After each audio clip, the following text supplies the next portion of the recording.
Now in this video we'll read about the classification of triangles.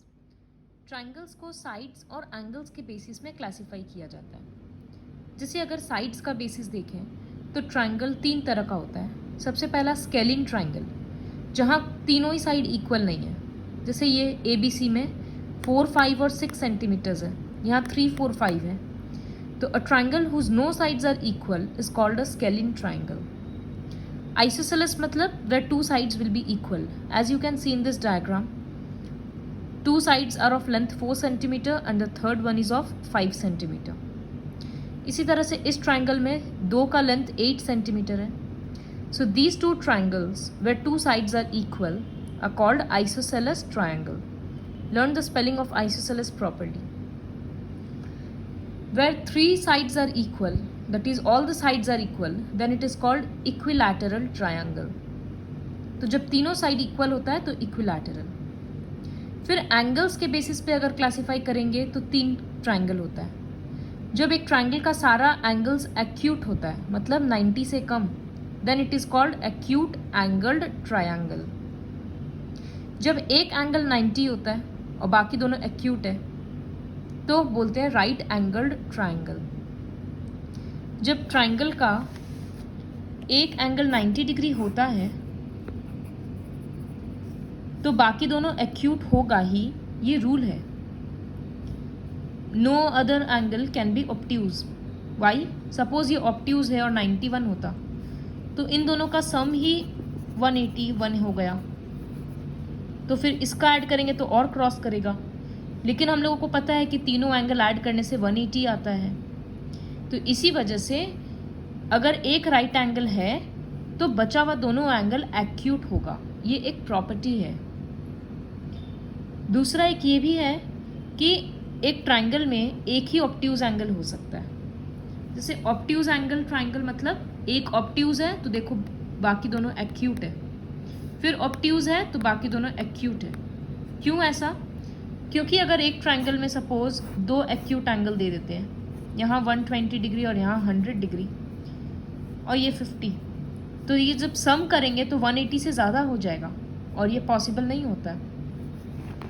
तो इसी वजह से a triangle can have only one acute angle.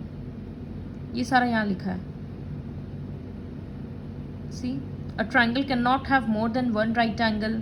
A triangle cannot have more than one obtuse angle. और in a right triangle दो angle का सम 90 होता है और एक एंगल खुद अकेला 90 होता है. तो इस तरह से साइड्स के बेसिस पे हम लोग ट्राइंगल्स को डिवाइड किए, scalene, isosceles and equilateral.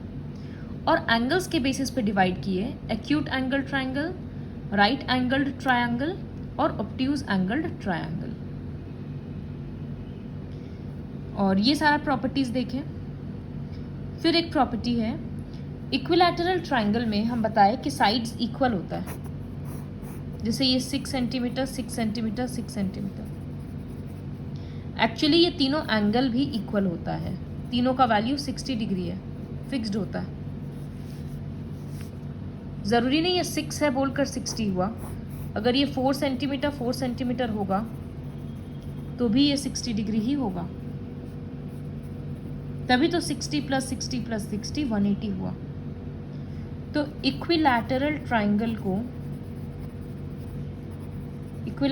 Triangle को इक्वी एंगुलर भी बोलते हैं क्योंकि सारा एंगल इक्वल होता है और फिक्स्ड वैल्यू है 60 ही होगा हमेशा. इसी तरह से आइसोसेलेस ट्राइंगल अगर हम एक ड्रॉ करेंगे, सपोज ये 4 centimetre 4 centimetre and this is 5 centimetre. तो ये दोनों साइड इक्वल है ना. इन दोनों के अपोजिट का एंगल, मतलब इस साइड के अपोजिट में ये एंगल और इस साइड के अपोजिट में ये एंगल इक्वल होगा. तो एक आइसोसेलेस ट्राइंगल में दो साइड्स इक्वल होता है और दो एंगल्स भी इक्वल होता है. ये मत सोचना हमेशा नीचे का एंगल्स इक्वल होता है. अगर हम ट्राइंगल चेंज कर देते हैं, जस्ट अ मिनट.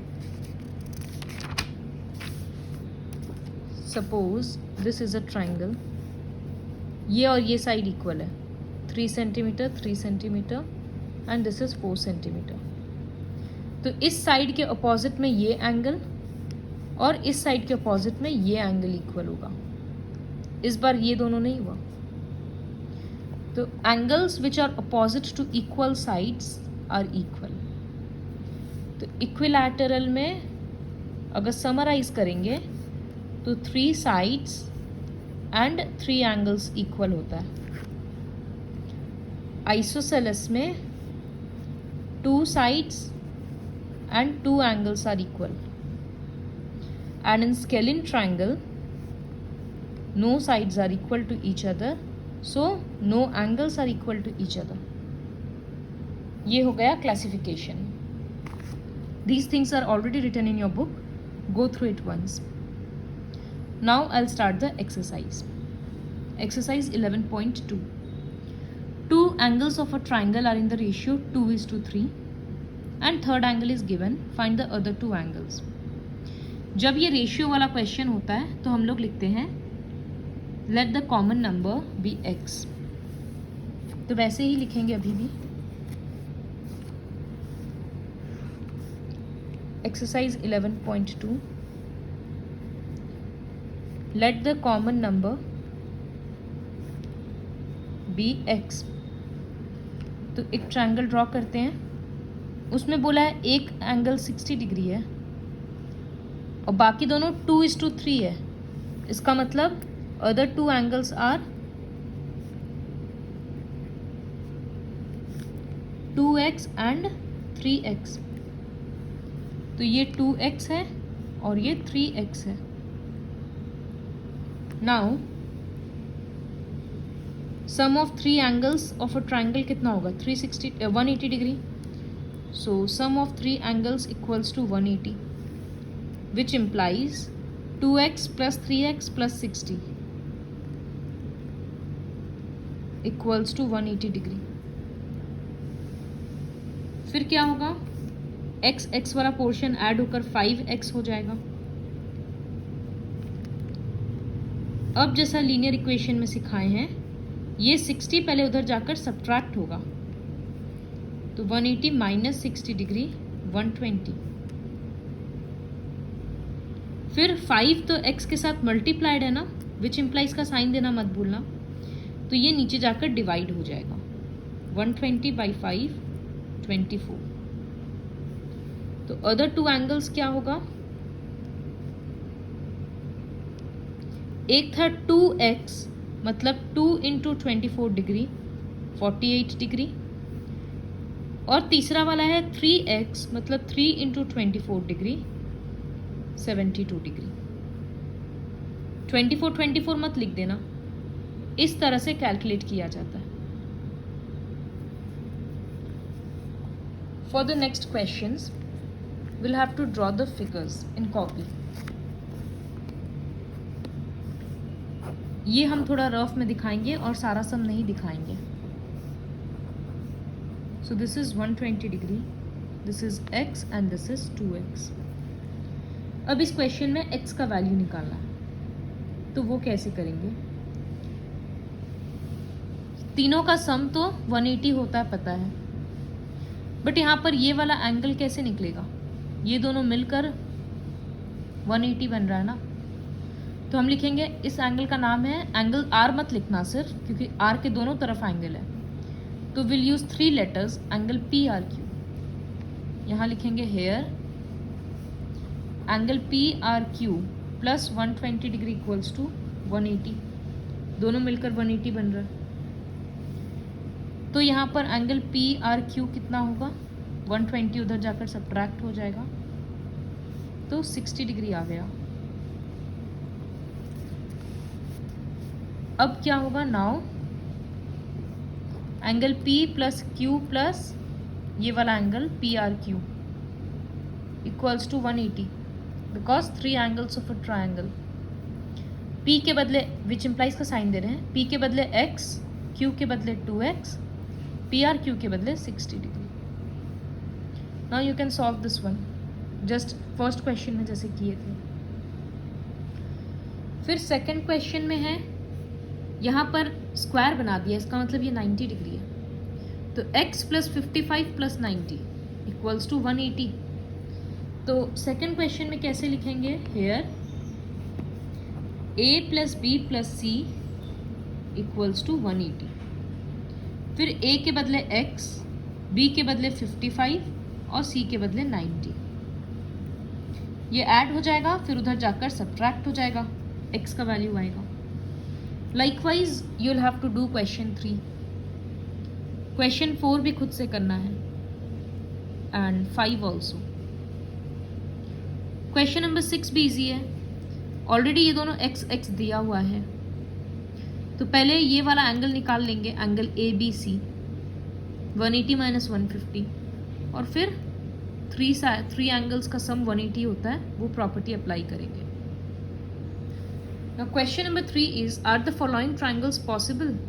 एक बार हम लोग साइड्स के लिए भी देखे थे, साइड्स को ऐड कर करके देख रहे थे। अब हम लोग एंगल्स दिया हुआ है हम लोगों को, तो 3 एंगल्स आर, 3 एंगल कौन कौन सा दिया हुआ है, 88, 42 and 120। So sum of angles, तीनों एंगल्स को ऐड करेंगे। अगर 180 डिग्री हुआ तो ठीक है, ज़्यादा या कम हुआ तो we can not draw the triangle. So will add it hair.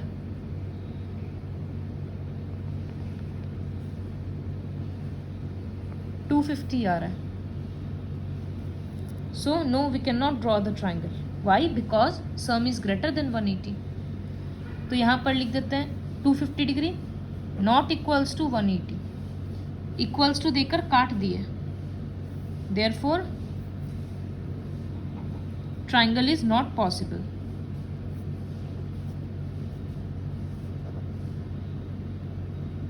Likewise, you'll have to complete all the questions. इसका सारा questions complete करना। Now, moving on to the next question, question 4. Wait, I'll draw the figure.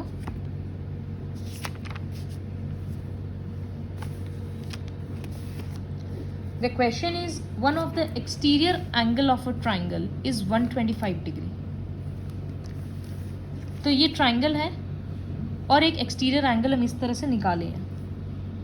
तो exterior angle है 125 degree and the interior opposite angles are in the ratio 1:4।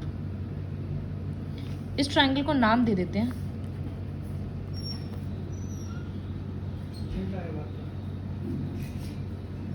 इस triangle को नाम दे देते हैं ABC। So the interior opposite angles are in the ratio 1:4। इसमें फिर से हम लोग रेशियो है तो कॉमन नंबर x लेंगे। Let the common number be x।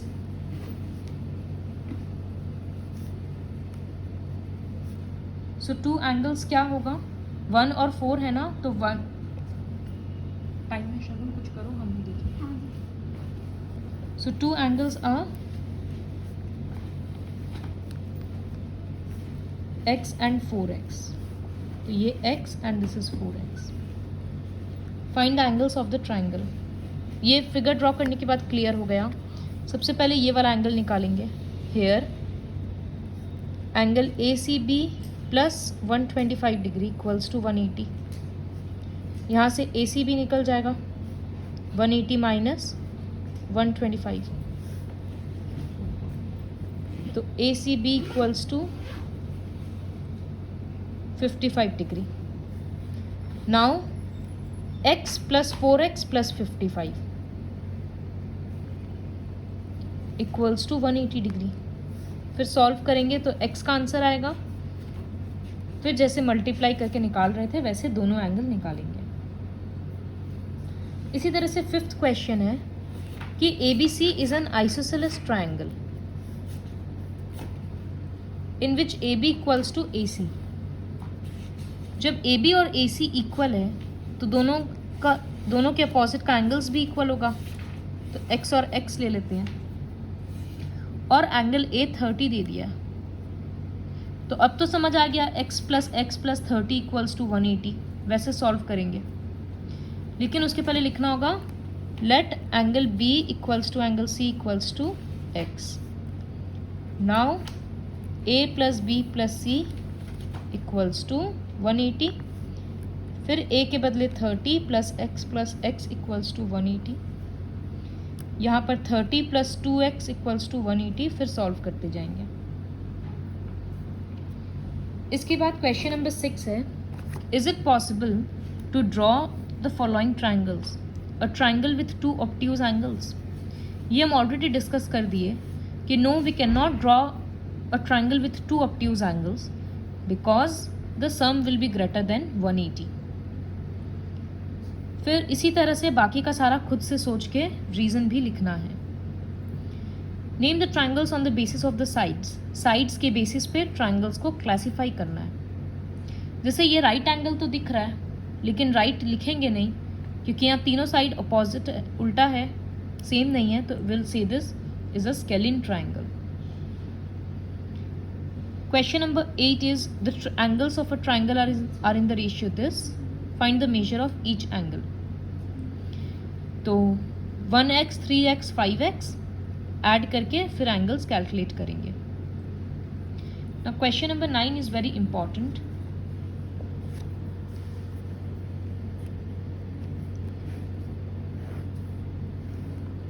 इसमें मीडियन और ऑल्टीट्यूड आइडेंटिफाई करना है।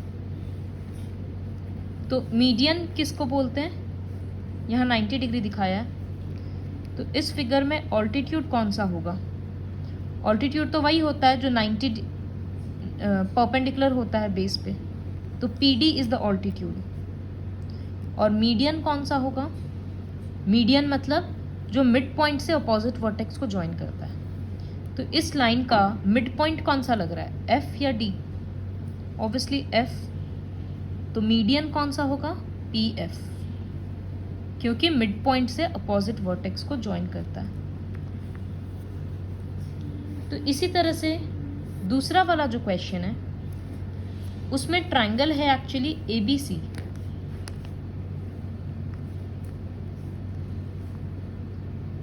D समझ आ रहा है कि उसका मिड पॉइंट है, तो इसमें मीडियन हो जाएगा AD, लेकिन इसका जो परपेंडिकुलर है वो बाहर की तरफ निकला हुआ है, तो इसका ऑल्टीट्यूड होगा AE। So write those two things. So complete this worksheet with the help of this video.